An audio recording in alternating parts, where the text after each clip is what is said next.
É um mercado enorme. E tem uma coisa, aí pensando nesse mercado, assim, eu conheço muito pouco de água, mas a gente estuda na faculdade de economia que o Brasil tem um super, enfim, um boost, falar, mas enfim, tem um crescimento, tem um incentivo do agro muito importante nos anos 70, 80, que a Embrapa vai botar cal no cerrado, deixar a terra menos ácida para plantar um monte de coisa. Verde. Foi a Revolução Verde. Junto com isso, tem lá um investimento em infraestrutura importantíssimo com Porto de Santos, os portos para exportação.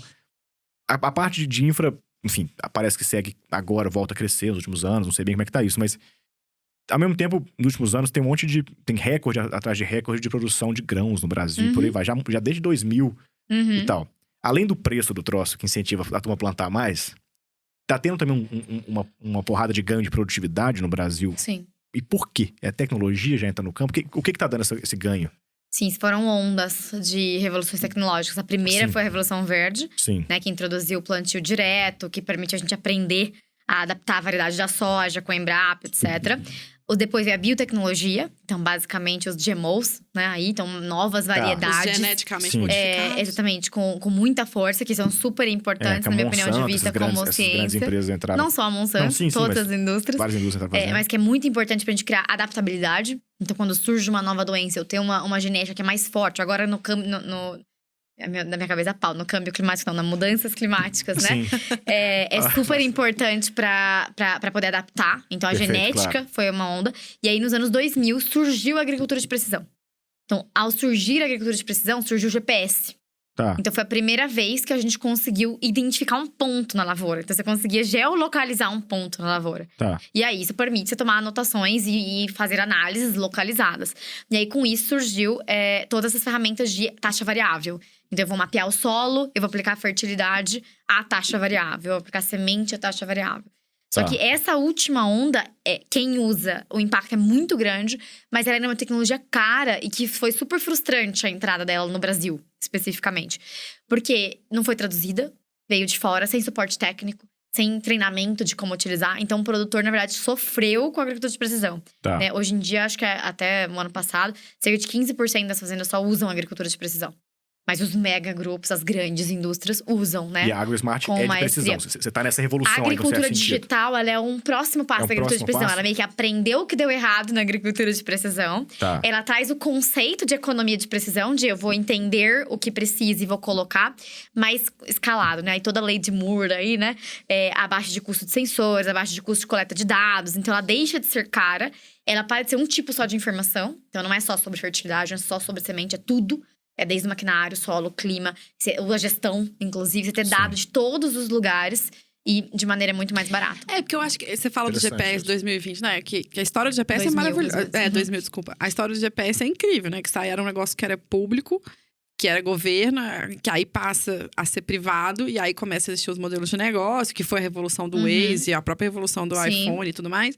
Ou, né, a uberização do mundo se deu a essa tecnologia que é velha, que é o GPS, digamos assim. Mas é isso que você tá falando, assim. Na verdade, é quando você passa a ter todos os dados em volume. Porque eu acho engraçado, o nome precisão era precisão só pela localização. Exato, assim, pela localização. Porque era precisão de mais nada você tinha. E agora vocês estão, de fato, entrando nessa revolução de precisar e aí, ter o GPS para vários foco assuntos. em produto, como você colocou. Na agricultura digital, ela traz esse aspecto de produtos digitais que são criados para ser escaláveis, que são criados pensando no usuário, que levam em consideração, né, a experiência do usuário, a interface, tudo isso. E aí você acha que a barreira é a conectividade, ainda é? Ela é uma das barreiras. Acho que a infraestrutura é uma barreira. A educação é outra.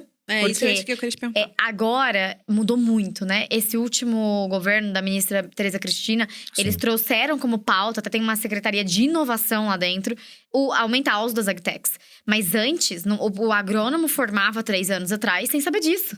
Sabe, uma pessoa que tá formando com 20 anos, que é jovem, que é digitalizada, mas ainda não via na escola que existiam tecnologias. Então, as agtechs estavam assumindo todo o custo de educar o mercado.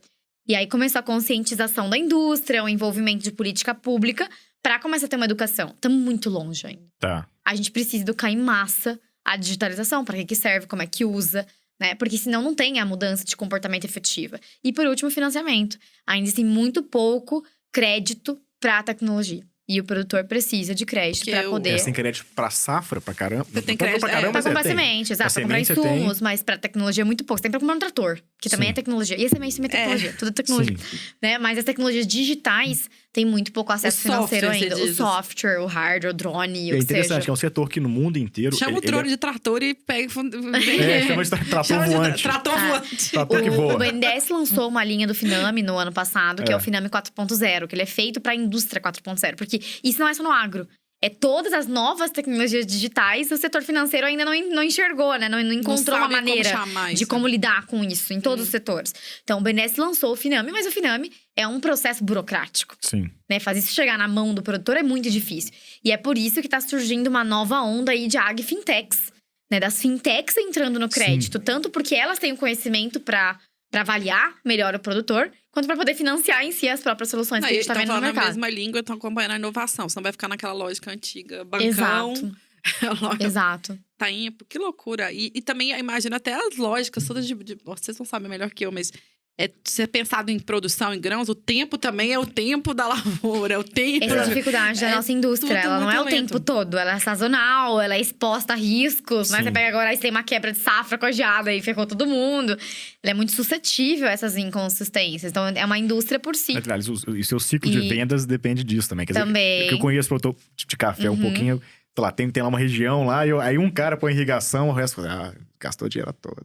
Aí passa alguns anos, vem uma seca, aí dá certo, sim. aí olha… O Agora Manuel irrigou, vou- ninguém irrigou também, né? Pô, aí vem irrigação. Quer dizer, demora Demora muito. pra ver que valeu a pena investir, enfim. A Goldman Sachs lançou um reporte em 2016, estimando que em 2020 o agro já ia estar digitalizado. Então, tipo Tá. assim, sei lá, o mercado, se não me engano, era 250 bilhões de dólares, tamanho de mercado, todas as coisas. Igual a IoT. A IoT também fez, não, vai ter 50 O mundo milhões inteiro de conectado. sensores conectados. Meu, não aconteceu, Tá. né?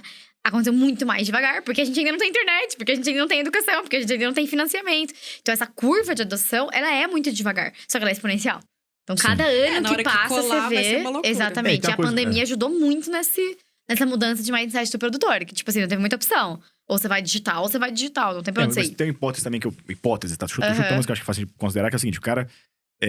o investidor vai ver o retorno do capital, o retorno marginal do capital. Ainda tem muita terra. Então, assim, Tem. eventualmente ainda assim, eu com $100 mil vou expandir minha fazenda, mas faço comprar mais terra do que Melhorar investir em a tecnologia. eficiência. Faz sentido? Quer dizer, ainda não chegou Faz no ponto onde sentido. fala assim, cara, não tem… Japão, né? O Japão não tem conversa. Ou os caras vão fazer ou eles É, fazem Israel. mais milho por centímetro Por hectare. quadrado do que eles… Isso. Ou, Não, tem né? terra e tem mão de obra barata. sim. Né? Em países na América Latina em geral. Não necessariamente o E Brasil agora a é África o também, maior né? exemplo. A África é uma nova fronteira. Nova fronteira. Mas existe a pressão social e ambiental.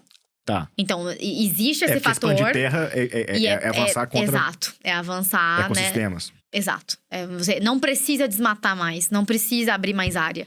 O agro tem potencial de crescer dentro da área que ele já tem dedicada ao agro. E muito ainda, né? Não, e usar muito melhor o que tem. Muito Ô, melhor do mãe. que tem.